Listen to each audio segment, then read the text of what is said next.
Hello, and welcome to the Science Fiction and Fantasy Marketing Podcast, the show where we help you establish your author brand, increase the size of your audience, and sell more books. I'm Lindsay Baroker, and I'm here as usual with Jeffrey Poole and Joe Lalo. And today our guest is Ben Zackheim, and he's going to tell me in a second if I pronounced that right. Dead on correct. Well All done. right.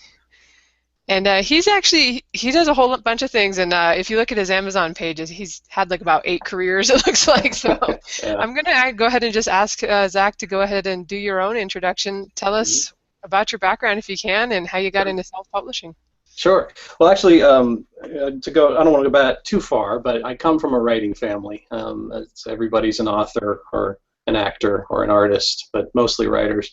So I was kind of surrounded by it for pretty much my entire life. But I made a lateral move from Hollywood, where I spent about a year doing work with a lot of Hollywood people, and kind of decided it wasn't for me. Los Angeles wasn't for me, and I moved to New York and got into games. So I was in games for about 15, 16 years and made video games, mostly online games for Sony, for Games.com, for ESPN, and enjoyed it. I suppose there was parts of it that were really fun, especially the people. But it was tough. There was always something that I wanted to write, and so what really happened was, working at AOL, I saw a lot of small app makers, people who were making games for 99 cents, and they were selling them on iOS and even Android at that point, a little bit later on, and they were making a living. And what I started to notice was that in the self-publishing industry, and I had 3 books I was sitting on, and one that I would have been working on for several years. The self-publishing market was part of that kind of new economy, and I was so intrigued by that, and it's just so happened that AOL was going through some tough times, and I just decided, you know what, I'm going to dive in. I'm just going to do this, and so I left the work, left the paying corporate, teat, and dove right in, and finished up the book that I had been working on, which was the Camelot Kids. And in the meantime, while I was kind of struggling with it, I wrote a series. I've been writing a series called Shirley Link, which is a middle grade mystery series, and that one's very easy for me to do. I have 5 out, about to have 6 out. And so that's kind of that's kind of the big upsell. I've gotten a lot of audience from just that series. So yeah, it is a lot of stuff. I moved through a lot of different professions, but I've ended up where I belong. I'm having absolutely wonderful time. It's hard, it's challenging, it's fulfilling, and I think even my family would attest to the fact that I'm happier now than I've ever been. So I'm going to stick with this career. No more changes. All right, sounds good. Yeah, I think we'll talk about it more. We have a whole bunch of marketing related questions to Mhm. ask for you, but it's definitely a challenge though, doing the middle grade market self-publishing. So Yeah. I'll be Oh curious to yes. ask you how you've grown your audience and I'll everything. be I'll be happy to complain. So. All right. But I wanted to ask too about where you're teaching right now, because I think that might be interesting to our listeners. Sure. So one of the things that happened when I left was a lot of my friends got really worried about me. Diving into the writing life is not an easy thing to do. So I had a couple of offers on the table to teach, and the one that I grabbed was just this perfect class. It's basically creative marketing for creative people. So, for writers, for visual artists, photographers, comic book artists and writers, it's hard, I think, for creative people to, you know, promote themselves, to put themselves out there. For the most part, I'm generalizing, but I thought it would be a lot of fun to take the stuff that I'm learning as an independent writer, as a self-published writer, and kind of apply it to the bigger picture of how you can go from this insulated kind of internal world where you're creating something that you really want to see in the world to giving it to the world, and that's just not an easy process. So the class touches on some of the practical stuff, but it also gets into some of the history of creative people trying to market, and how things are changing so rapidly right now that anything you do could be new. It could be the first time anybody's ever done that. So that's kind of where I'm going to be spending the next several months, and hopefully I'll have the time to continue writing, but we'll see. This is the first full-time teaching portion of the class coming up in the summer, so I'll be in New York City for actually 8 weeks straight teaching this class. So, and it's at the School of Visual Arts. It's called a visual narrative, and it's an MFA program. So the people there are just incredibly talented. Yeah. Yeah, I think you have to be really dedicated to shell out the money or get the loan for the MFA program, knowing it's probably not going to get you like a huge paying job. Yeah, exactly. No, I think it's something where it's become for the really a community, an opportunity for people to meet people that they can work with in the future, and that's really the kind of the what I'm discovering at 4 years into this process of being a self-published writer is that when I was alone writing and then promoting alone, it didn't work. It was only when I started to leverage the people that were around me, who cared about me, who liked my work, whose work that I liked. That was when things started to make more sense to me. So, I'm still in the process of figuring it all out, but I finally realized that I can't grow or get better at what I do without having people around me. Yeah, I've definitely seen myself how much farther you can get by just kind of networking with other authors or other people in the industry, and if you've got like 8 people's mailing lists that you can tap into instead of your own, it's definitely can make a huge difference. Yeah, it's true, and it's so true across different strata. I mean, you have, whether it's an email list or Facebook network or Twitter network, or just a party, a convention, New York Comic Con. I have a blast there for the last 4 years, meeting people, artists especially. So yeah, I think the community aspect of it is definitely a driving force behind my class. And luckily, it turns out the class, they're all spending all this money, and it turns out that that's what they're focused on, is getting to know people and working with people. So. All right, well, sounds like a good lesson for them, and I definitely have seen that it's so hard sometimes for the artist to put on that entrepreneurial hat, which you kind of have to do if you want to sell books or anything out there. Yeah, it's really true. Or you can share in the pain, and do any number of things, box sets or sharing newsletter lists, etc. So. All right, well, thanks for telling us about yourself. I'm gonna go ahead and pass you to Joe to get started with some marketing questions. Oh, great. Yeah. Well, first, let me just sort of have some observations about what you said in your bio here. I noticed the order is interesting to me. Left work and then got started in self-publishing literature. That quite often people sort of take the wing walker's rule, where you don't let go of one thing until you got a grip on the other. So that must have been kind of harrowing for you. It was harrowing, and it's always been, for whatever reason, the way I've done it. Like, I left, working with Robert Redford in Los Angeles to go to New York and write. Then I happened to find gaming, etc. So I think that it wasn't completely without some thought. I had been working on a book that I had a lot and still have a lot of confidence in the Camelot Kids.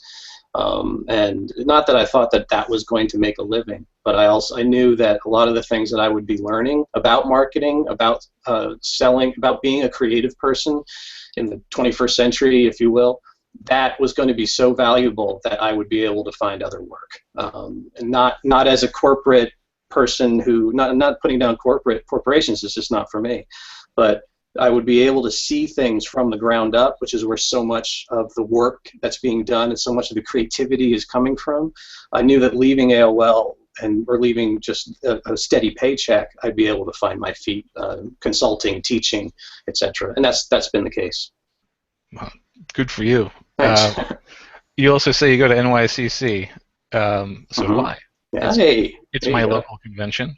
Yeah, that's right. So yeah, I spend a lot of time in Artist Alley too, although I often don't end up getting my artists there. I usually have to seek them elsewhere. Yeah, no, that's a good place to meet artists. Yeah. You know, and they're my people. You know, writers and artists both. I have an affinity for them. I love to meet them. NYCC is a great opportunity for that. Yeah, I always sort of feel like I guess maybe I should probably, particularly considering I'm like on a podcast talking about it and everything now. I still sort of have that inferiority complex, like, well, they don't want to talk to me. I'm just a self-published author. All you have to do is, you know, hold up a printout of your Amazon page. I mean, it's you guys have it. So I think, yeah, artists love to work with writers, and it's they help the writers help them tell the stories. They focus their brains in the right way. So I find it very easy personally to pick up a conversation with them. So. Yeah. All right. Well, since we're talking about art, let's talk about how your covers. We've all found that good covers are crucial to getting a foothold in the market. And you've got tremendous cover illustrations, and the paperbacks which you provided for us, and I have one right here. I shared on Twitter and everything. Yes, thank you. Even have internal illustrations. So, how early in the process did you start working with artists, and have you ever altered a story or a character to make for a more eye-catching piece of art? On the first question, I got involved with doing visuals pretty early on. It was book 2 of Shirley Link, which came out before the Camelot Kids. And I worked with my wife, Robin Hoffman, who's a tremendous illustrator, and she did the covers and some interior illustrations. And for me, at that point, it was mostly about working with her, because I enjoyed doing that, but also kind of, yes, giving me a good visual sense of what it was I was talking about. It's easy enough as writers, I think, to see it in our mind's eye, but when you see an artist interpret that, an exact scene or a character, you know, who you already love, there's nothing else like it. There really is. That's an amazing feeling. So I kind of got addicted to it, and at that point I realized that, you know, being from a comic book, I just love comic books, and a lot of my friends are comic book artists and in the industry. I decided that was going to be a great way to go, and it wasn't really because of my own personal kind of affinity for comic books. It was that I found science fiction and fantasy, specifically fantasy people, are so visual. So I wanted to make the Camelot Kids as visual as I could, and I experimented with a lot of weird things. So not least of which is that there is no collected ebook of that book. That soft cover is the only collection of the entire story. And the reason I did that was because of the visuals, because I wanted to offer the ebooks, and I released it in 4 parts over 4 months as kind of a serialized story, and just to get the word out, to basically get the word out about the soft cover, which I wanted to show that art in books is not dead. In fact, we can take it even further, and I think it's something that we should all be experimenting with in the fantasy and science fiction market.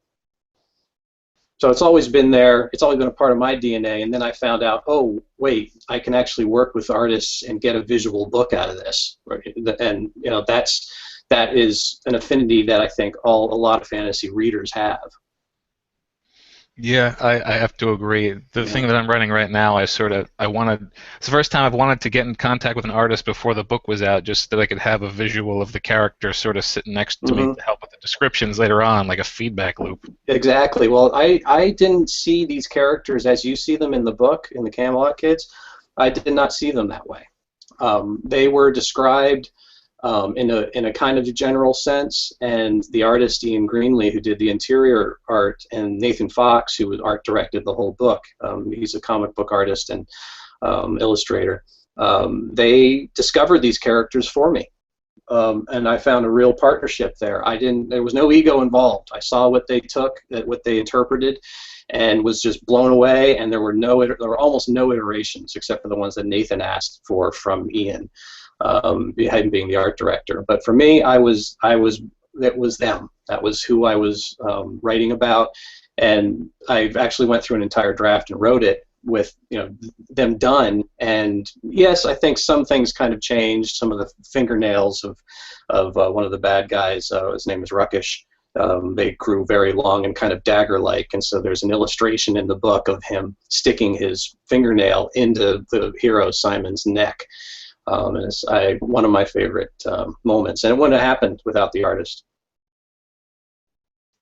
All right, excellent. That's sort of the first I've heard of art early in a literary endeavor, sort of altering the flow and intensifying the character. So that's cool. Yeah.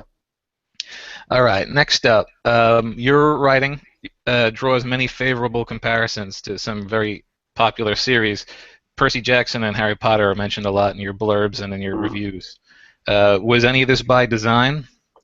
Well, not the Percy Jackson part. The Harry Potter, I read it like everybody else. I think it was, but I also read, to really geek out on you, we'll see if anybody knows this, but the books of magic were something that Neil Gaiman wrote way back in, I don't even know, the 80s and 90s. And it was about a young orphan who finds himself in a world of magic, and that was what influenced. That was the first story that ever taught me that you can have a story that walks the real world and a fantasy world, because everything up, being a child of the 80s, you had He-Man and the Masters of the Universe. You had these horrible mishmashes of how fantasy could meet a Honda Civic. There was no way to make them work, and so Books of Magic came out, and I suddenly saw that, wait, we actually can, the two can exist, and it can feel fantastic. So then Harry Potter came out and blew me away.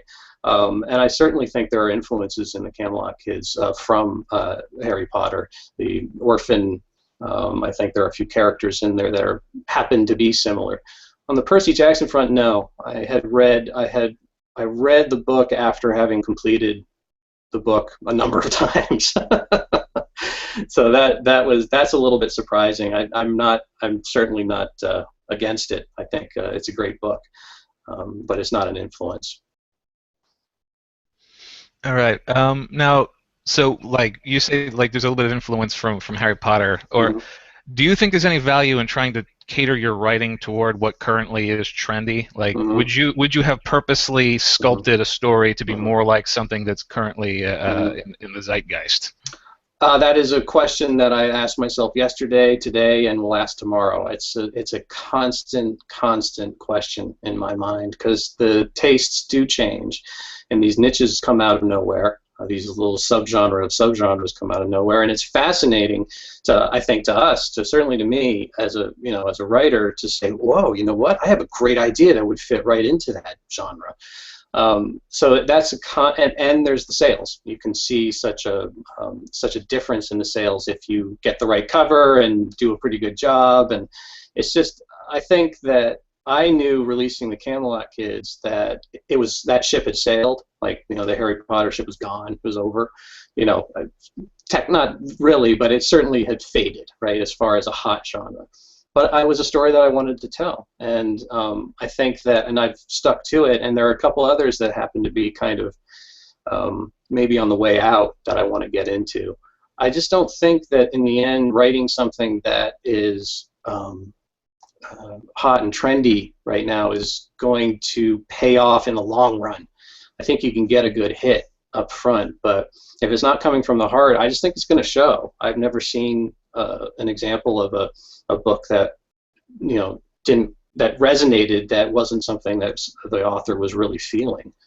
So I know we're talking in some cases about genre fiction, but I need to get the same satisfaction out of genre fiction as I get out of any other kind of reading. So I'm kind of a purist in that way. So yeah, tomorrow I'm writing a Space Marine, romance, but I don't know. We'll see. Yeah, I've often found that nothing dates a creative endeavor more than trying to cater it toward what turned out to be a very, very brief fad. Yeah. If you watch I Love the 80s and see all of the trend followers that are on that show. Yeah. All right, I got one more question before I hand you off to Lindsay for some more marketing questions. But you mentioned that in your long and complex career path, you've gone through film, television, video games, and now into literature. The first three things on that list are very, very high budget usually, or at the very least a higher budget than literature and Yeah. self-published literature in particular. Yeah. Do you think, as a result, that some of the vision and originality has to be compromised in the other forms for the sake of better marketability?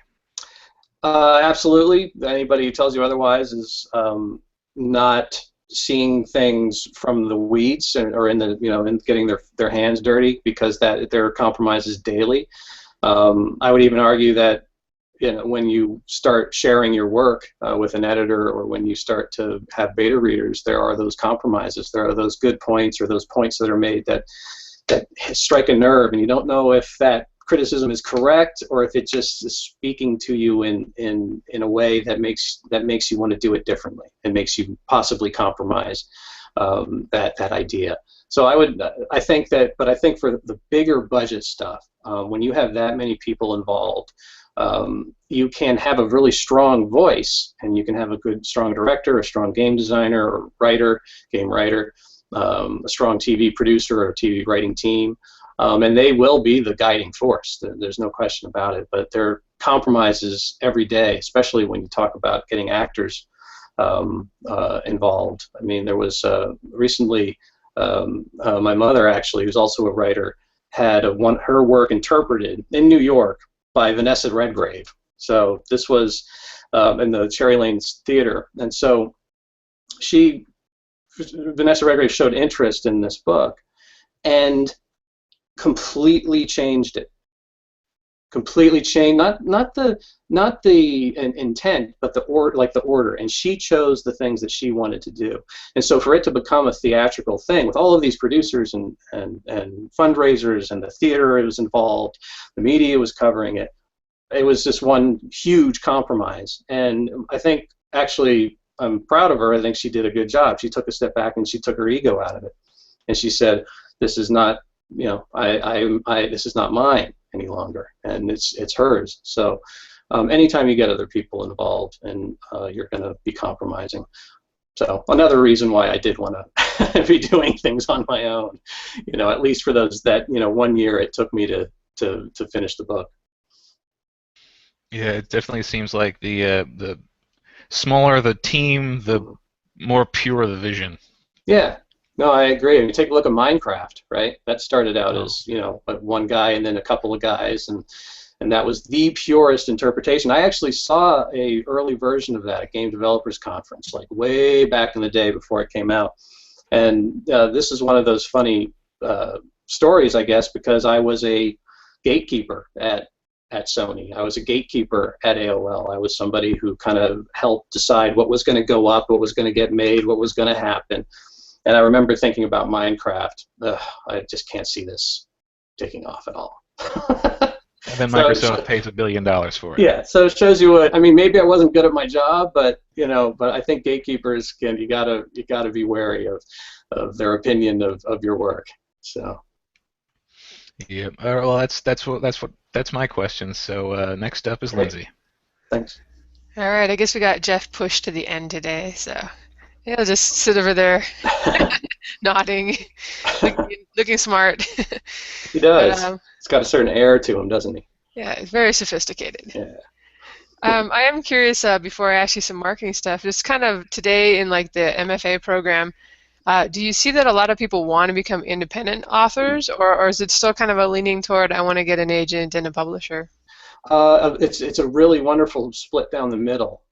What I find so fascinating is that some of the younger students who are in the program are actually still very much plugged into a traditional way of doing things. It just might be by circumstance, but the older or the more professional people are kind of ready to shed it. They kind of want to go get rid of this thing on their shoulder, and they want to try this new way of creating and possibly making money. And so I think it's a nice split right now. I don't know. This is the first full year that I've done. We'll see how it changes. But I think I think for the most part that old traditional way of doing things, which is not wrong by any stretch of the imagination, you can do it and you can do well with it, but it still has its claws in us. Yeah, I think there's still kind of that feeling of validation if some big high publishing company selects your book. Yeah. But Plus, you get to be having in the bookstores. yeah, but having been again one of those gatekeepers, and there's another one of the things I remember so distinctly in Sony was I literally had somebody poke their head in and ask me, I think it was something like, has anybody seen a good game for teenage girls that isn't a dressing game that uses a strong IP? I mean, so, and there's somebody walking down the hall asking a question about what they were going to invest a lot of money in. And so there's such a randomness to it. There's such a, did somebody wake up on the right side of the bed or the wrong side of the bed among publishing companies of all sorts, books, games, music, it doesn't matter. That, you can play the lottery right. You can be at the right place at the right time. But if you are in an economy right now that is kind of beckoning to us to try it ourselves while making money, keeping some kind of stability on the side, then why not? You just, try it. What's the worst that could happen? So, yeah, that's kind of my take after 4 years of being on the other side. Yeah, that's kind of what I've heard from traditionally published authors too, that it's sort of like, well, it's not what book we want that's really awesome this month. It's like, we know we need 3 new paranormal romance werewolf titles. And Yes, exactly. That's exactly what it is. There's a checklist, and that checklist is going to change not just daily sometimes. That checklist is going to change because somebody had a lunch with somebody and heard something new. So it's life. I mean, it's complex and it's hard to plug into the right moment at the right time. And I certainly would not tell people not to do that if that's the way they want to go. But it's a whole different level of heartache and struggle and fulfillment. right, I always figure you can, why not have one book you're submitting if that's your dream, and then over here on the side you can be publishing and checking things out with a pen name or whatever. Yeah, absolutely. Absolutely. A lot of options available to us. And Jeff was wondering, do you ever talk people into trying to go one way or another, or do you just kind of stay back and let them decide?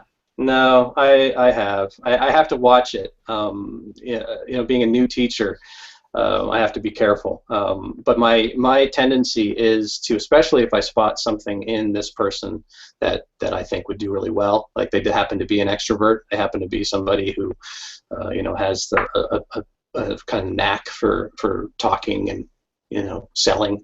I have told them, you should think about it.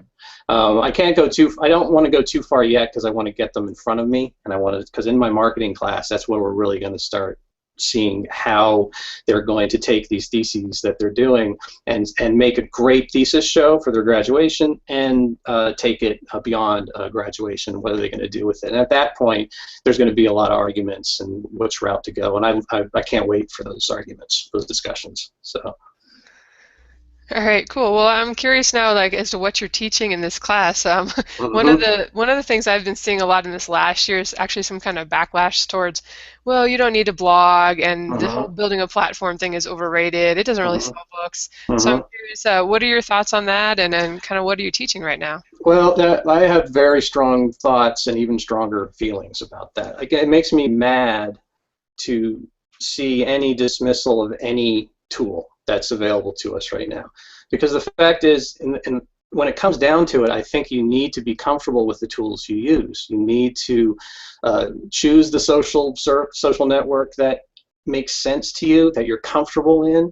You need to choose your broadcast tool, whether it's a blog or a newsletter or whatever it might be. You need to stick with your comfort zone, and I really do think that if people do that, because the process of creating is so uncomfortable in and of itself. Why torture yourself in the marketing side of things? Why make that part of the struggle when it can actually be part of the outreach, the natural outreach that you can have with the world? It can be the natural conduit to the world. So I think that where I'm going with the class is that I want everybody to choose 3 tools for their utility belt. I picture Batman's utility belt. And you get to choose your social network, your kind of thing that has millions or billions of people, looking at it. You get to choose your own personal broadcast tool, and that can be a blog, that can be a newsletter, that can be an opening at a gallery, it can be a a party, whatever you want it to be, something that gets you, that you have control over, that you can kind of show up and show what you're all about. And then a marketing tool, a very straight up, like something to look at the market that you're in. And that can be anything from Google AdWords for keyword terms. It can be Topsy, which is a kind of a social search engine. They search social networks. And the reason I add that in there is because it is good to know what people are talking about in real time, because you'll never know when you'll find a discussion that will hook you up with a community that you're comfortable with and that can help you out. So, the idea is to stick to what you are comfortable with. Choose that one social network, not two, not three, certainly, the one, and stay there. And that is part of your day, like going to the cafe to write, or like, whatever other parts of your day are habitual. Go with it, and stay in your comfort zone, and you'll find the places to move out of the comfort zone. That'll happen. There will be, and those will be great opportunities. But to start with something that that will make you get up every day looking forward to, as much as possible, marketing and promoting yourself. Yeah, and I think it's definitely true that I'll hear some people say like, "Oh, Twitter sucks. Twitter didn't do anything for me," or whatever your social network is. Yeah. But then for every person that's like that, I'll hear somebody else that's just like, "Oh man, I'm selling so many books because of Pinterest." Yeah. I put my covers on there and it rocks. And Yeah. I never got much ground on there myself, but it seems like if you can find a way to get into these communities and be involved, that definitely it can be useful. Yeah, absolutely. So what kinds of things are you suggesting that your students, or maybe you're doing yourself, are actually posting to these networks and their 3 places that they're checking out? I'm sorry, can you repeat the question? What are you suggesting that they put out there to the world? Just snippets or stuff about themselves? Or well, that's the interesting thing when working in it's a visual crowd, right? So there are they're artists, they're people who photograph or paint or draw, illustrate. So they have treasure trove of visuals. They have a treasure trove of videos that they can, when you're going on Facebook, they'll automatically stream. And, some of them are puppeteers and some of them are stop motion animators. And so I'm definitely pitching they push the visuals as much as possible. I also, I'm trying to coin a phrase without being really trite and silly, but it's telling your story to sell your story. And the point of that being that you have this core of a story, which is what your passion is, and you want to tell it so badly. But what if there's a couple of ways to do it. What if you tell the story about how you're making it, so you get into process? So you can, yes, post about process and show your drafts and show your, to the world, and that might, some of the talent that's out there, that might resonate. But more importantly, what other stories can you tell around that story? So what I call it is kind of like chapter 1.5. So you have this great character, and you introduce this other character, but what happened between those chapters? Something might have happened. Kind of like fan fiction for your own stuff, right? Getting a short story out of a certain situation that you're not going to have enough time really to explore, but maybe if you told that story online in some interesting way, visual way, you could catch some people's attention. So that's what I'm telling them to do. Sounds good. So they might want to try it. We'll see. Yeah, it's another one of those things where I've heard people say they don't get much traction doing that kind of thing, but then other people are like, well, I built up a whole audience by posting some stuff on Wattpad, and they funded my Kickstarter and paid for the creation of my book. So. Yeah, exactly.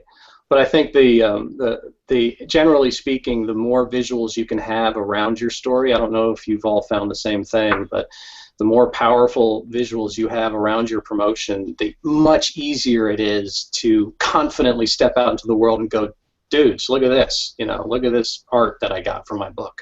And, that helped me at New York Comic Con for 2 years, where I was able to go, hey, look at this, I got this for the Camelot Kids. And it was a certain, it kind of liberates you to have visuals around your book.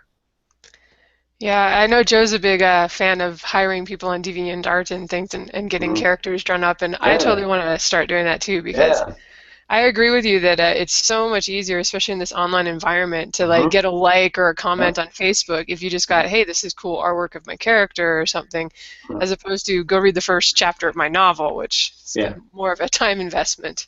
Exactly, and you really can capture people. We're visual beasts, and you can capture them that way, and keep them because of your writing. So.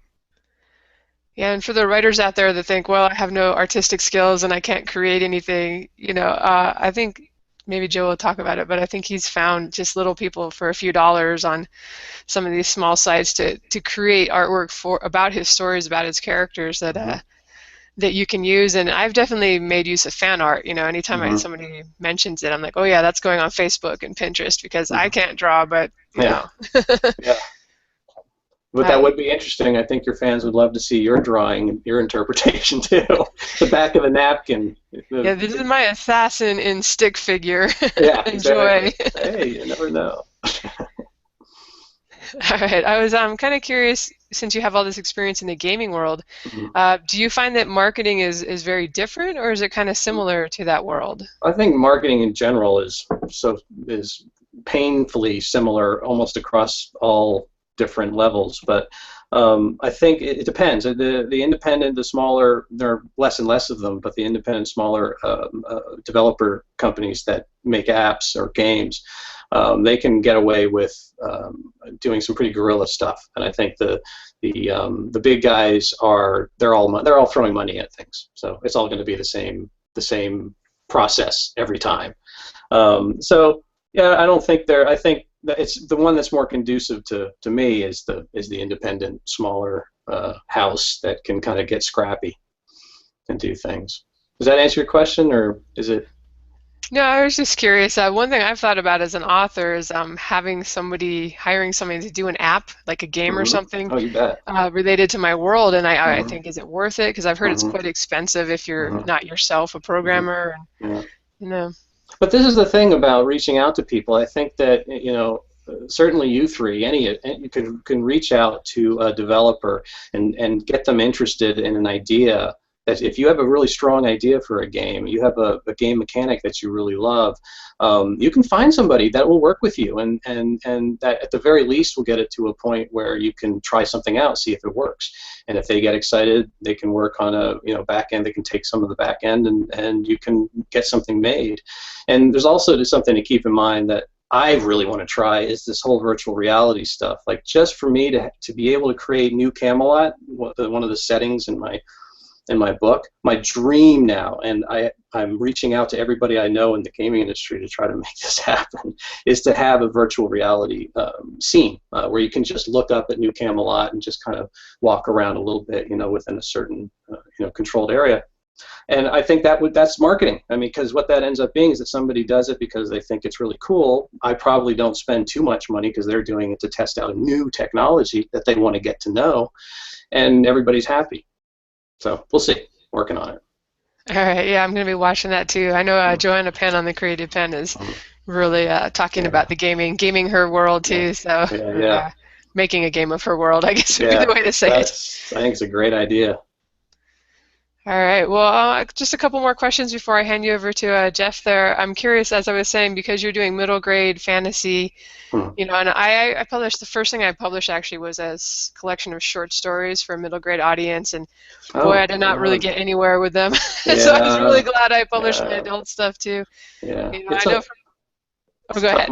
No, it's a tough market. I mean, you're not, how they say, don't put any obstacles in the way of the purchase.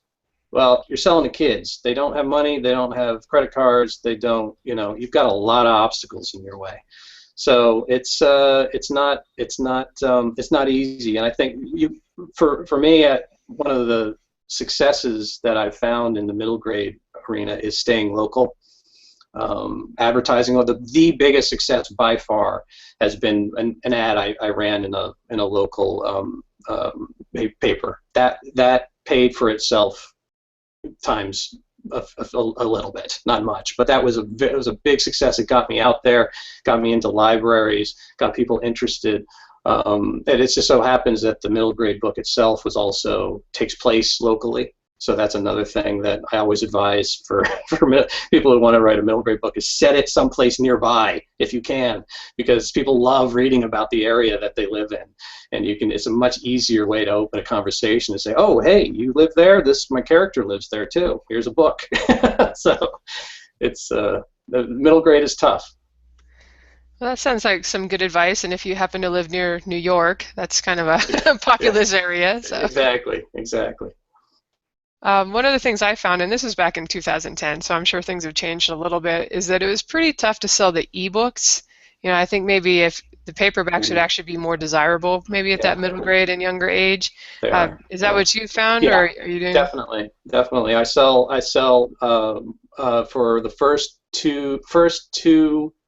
Okay, one is free, but 2 and 3, the soft covers sell better than the ebooks. So for the Shirley Link series. So that's just that's the way it is. People, I guess, like to hold it in their hands. It's easier to sell local. They're not in a lot of bookstores. They just go off my shelf. So that's where I sell them from. All right. And do you find that you're actually able to make some money with, like, I assume you use CreateSpace or Lightning Source? Yeah, CreateSpace. They always seem to charge a little more than you'd want to charge for the paperbacks. It's negligible on Shirley Link. It's I think for after shipping, which is where they get you, I think for instance, number 1 is $5.50, I think, on Amazon and Barnes and Noble, and I think I make on every purchase about 79 cents, 72 cents. I think this is off the top of my head. It's under $1, and even less for a library.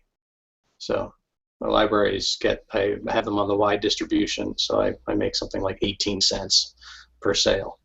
But Shirley Link is a loss leader, but she's close to my heart, so I'm going to keep writing her.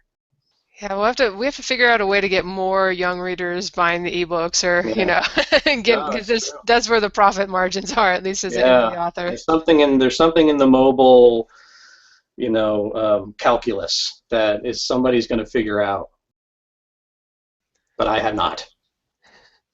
All right.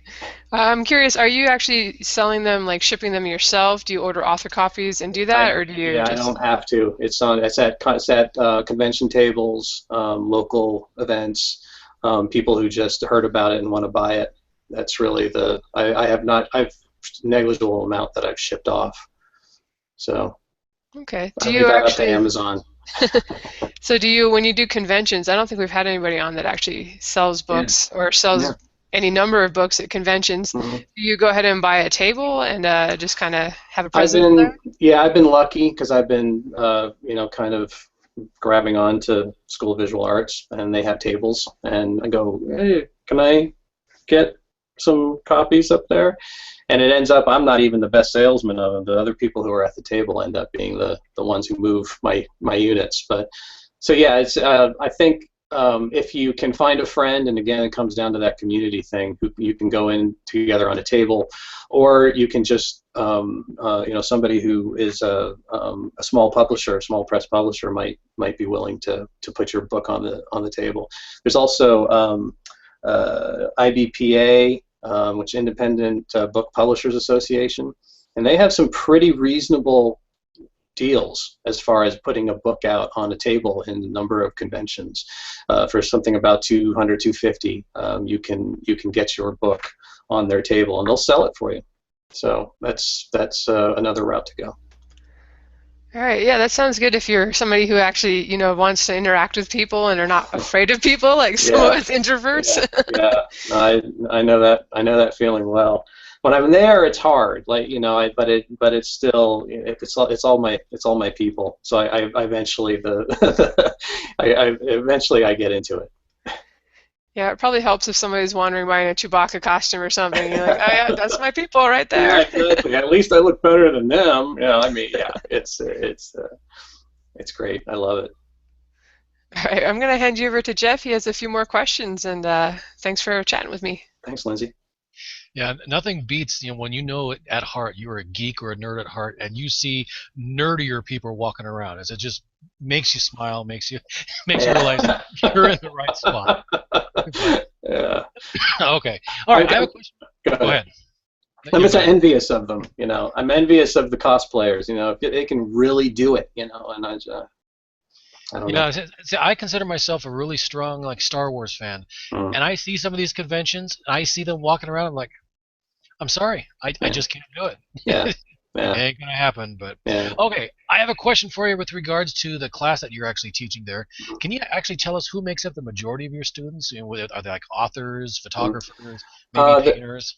Yeah, it's mostly at this point comic book illustrators. A lot of the faculty are in the comic book industry, and they kind of naturally pulled in. We're only in the third year right now of the program, and when they entered the program as faculty, a lot of people just were like, "Oh my God, I want to have this person as a teacher." So I think that a lot of them are in comics, but that's that. Looking at the first year's class, which is the class I know best right now. You've got a children's book author published and about to have another book published later this year. You have a wonderful photographer. You have a data visualizer, somebody who does tremendous work in visualizing data and telling stories that way. So it's across the spectrum. All right, and who would you encourage to enroll in your class? Anybody, it's mostly visual people at this point because it's visual narrative and it's about the artist as author. So it's kind of trying, because like I mentioned earlier, artists love writers because we help bring their worlds to life the same way they bring our worlds to life. We're symbiotic that way, and I think a lot of artists want to try to do it themselves. They want to try to be the auteur, and kind of cover everything. So this program wants to support that. What ends up happening is there is some collaboration, and me as a writer and Mark Sable, who's another writer in the program, the two of us are kind of trying to pull people towards literature. Let's do some words here. Wordsmiths. You can't live without us. All right, here's a question for you. You keep on telling that okay, you're catering to like people that have very impressive visual abilities, or they can try and what if you came? What if someone that clearly exhibits zero abilities when it comes to trying to do that? Would you like encourage them to take the class and maybe try and help me let that ability appear, or maybe nurture it or whatnot? Yeah, I had this conversation with the chair a couple of years ago. I said, I really felt like it was a mistake for us to not try to at least pull in people that might end up being collaborators and might end up being also very good artists. Because for me, I doodle and I doodle really well, right? Not really, but I can make circles and I can draw characters that are funny and make my son laugh, and I'd like to pull in people like me into the program. But as of now, no. As of now, the first thing that is looked at is the portfolio, the visual portfolio. So but hopefully later on, soon, when the program matures, we'll be able to bring in people who are mostly wordsmiths, mostly authors. Alrighty. Do you feel that there are certain types of marketing that you consider overrated? For example, everyone says that if you're an author, then you should be doing this or that or whatnot. And of course, then there's the opposite. Is there any type of marketing that you feel isn't being utilized enough? I think the underutilized is probably local. I find that because we are introverts and because we are, again, generalizing, but because for the most part it's not easy for us to, it's hard for us to look at the world around us and think I could go out there and show up with my books in my bag. But I do think that is for me, it's been fulfilling to have people respond to that and to have a conversation with somebody, with a bookseller who says, "Oh yeah, sure, I'd love to put that on the shelves." That is as fulfilling as a reader, reviewing, if not more so, as a reader reviewing it, buying your book, and giving it a good review. There's something that opens doors. I would also say, just as far as things that are underutilized by writers, it is the visuals, like I've been talking about here. Is like, if you can we need to become more visual people. We need to at least reach out to visual people and see what we can do for each other as far as creating projects. I think at this point, any spending money on pretty much anything is a little bit overrated. I've had a string of spending money on Facebook, spending money on Twitter, that have not worked out. I've been very careful, so I haven't lost my shirt. But I think that right now, until I find the kind of the right audience and really figure out how to spend my money well, I would say that be careful of where you spend your money. There are a lot of sharks out there right now. A lot of people who are waiting to take your money, and I certainly would steer clear of the tweet for $20 stuff. That has done nothing for me. Nothing. Yeah, I do like the idea about when you talked about doing things that are local. Like for instance, my local library here, I've gone down there and personally hand delivered copies of all the books, saying, "Hey, do you have a local author section?" Or I mean, I wrote a couple books. I thought you guys might actually like them. Did they bite you? did they hit you and say no? No, what I got was probably. It was a little bit on the embarrassing side because the first time I went down there and I took copies of my books, number 1 and 2, went down there. I don't think any local author has ever donated a book at that library before. I go walking up, and it's a proverbial like 60, 70-year-old librarian lady there, and she's like, "Okay, would you like to check those out?" I'm like, "No, actually, I wrote these. I'd like to donate them if you have a local library section." She took those things, looked at me, and her eyes got big and wide. Like, "You wrote this?" I'm like, "Yep, okay." Introvert side kicking in. Have a nice day. And she's like, "Wow!" All of a sudden, it was like all these little old ladies appeared out of nowhere in this book, and they're looking at the thing. About. And I'm like, there was a trail of smoke all the way out the doors. I'm trying to get out of there as soon as possible. That's right. That moment when you connect with the bookseller or the person who could show it on a shelf, there's always somebody else in the room that's interested in what because they can feel that connection. They see it happening, and that's a potential fan. I mean, all it is I'm saying do in meat space what you do online. I mean, like show up. Do something a little bit maybe out of your comfort zone, but do it in the store you love, or do it in the library you love. Make it something that's a little bit more natural, and see where it takes you. Yeah, there's this little coffee shop that I'm always buying, certain drinks for my wife, some chai tea latte thing there, and I got to the point where I know the owner there. I'm looking around, they have like little arts and crafts type of thing that other people put there. I'm like, I'm a fantasy author. Would you mind if I put a couple books here? And she's like, "I absolutely would love it. Feel free to bring them down. We'll go ahead and put them there." So I mean, just stuff like that that ordinarily wouldn't have thought about. I was like, well, why not? I pretty much paid enough money in here in drinks. I should be able to keep it. Exactly. Exactly. All right. With regards to your background, I see that you've held quite a varied line of jobs, ranging from game, to films, to literature, whatnot. Would you say that has helped you with your writing career? Oh yeah, absolutely. I mean, just the process of being a 46-year-old guy gives me more to say, right? Because I've been through all these different professions, and I've lived life long enough, to kind of be able to draw on some of the relationships that I formed. One of whom is actually John Logston, who you had on a while back. I met him at AOL, and I think that that has enriched my life because I've worked with him, I've written with him, and yeah, absolutely. I think that there are also ideas that have come from working in the game industry. I think that seeing the unbelievable depth of talent that's in that industry and the brain power, it's just, I mean, it creates things like Oculus VR. That's where it comes from, and so a lot of ideas have sparked. Unfortunately, a lot of them are sitting, pilot. They're right over there, and I got to get to them. So yeah, absolutely. It's having different professions. I think we all supposedly change about 7 times in our average lifetime. I think I did my 7, maybe 8, and I'm done. But I enjoyed every one of them to some degree.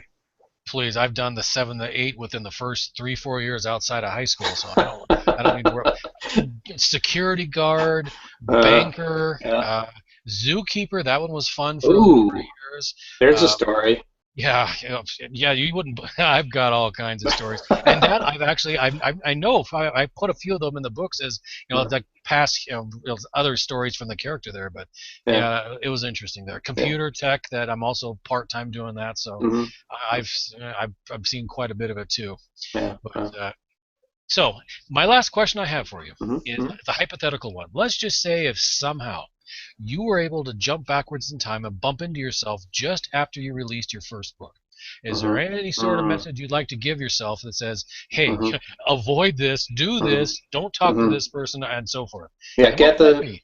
get the second book out immediately, like yesterday. The second book should have been out before the first book. You know, like not that, of course, not that much, but there's an immediacy to that I love. I actually personally love it. That to get new material out, and I think it's actually something that I'm kind of suffering for now because it's with Shirley Link's series. I let it. I think it's been about, because I was so in Camelot Kids, it's been about 9 months since the last one came out, and that's death.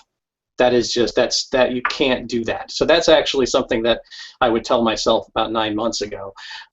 Keep writing Shirley, get more Shirley out there, because you have to keep that. It's incredible the lifeline that keeps going that you can't guess at. So release as quickly as possible, as well as possible. Yeah, I learned that one as well. Is like, if you want to keep interest in your books alive, here's a thought: Yeah. keep releasing new titles. That keeps people going, oh, cool, when's the next one out? Or I expect, usually you release one every 3 to 4 months. Beautiful, I'm waiting for the next one here. So yeah, I've had to reorganize my time, because to me it used to be once a year, and it's but I've since, trying to turn pro here, so I'm better organizing my time, and I can tell you what works great for releasing a book. Release a cliffhanger. Have your wife read it.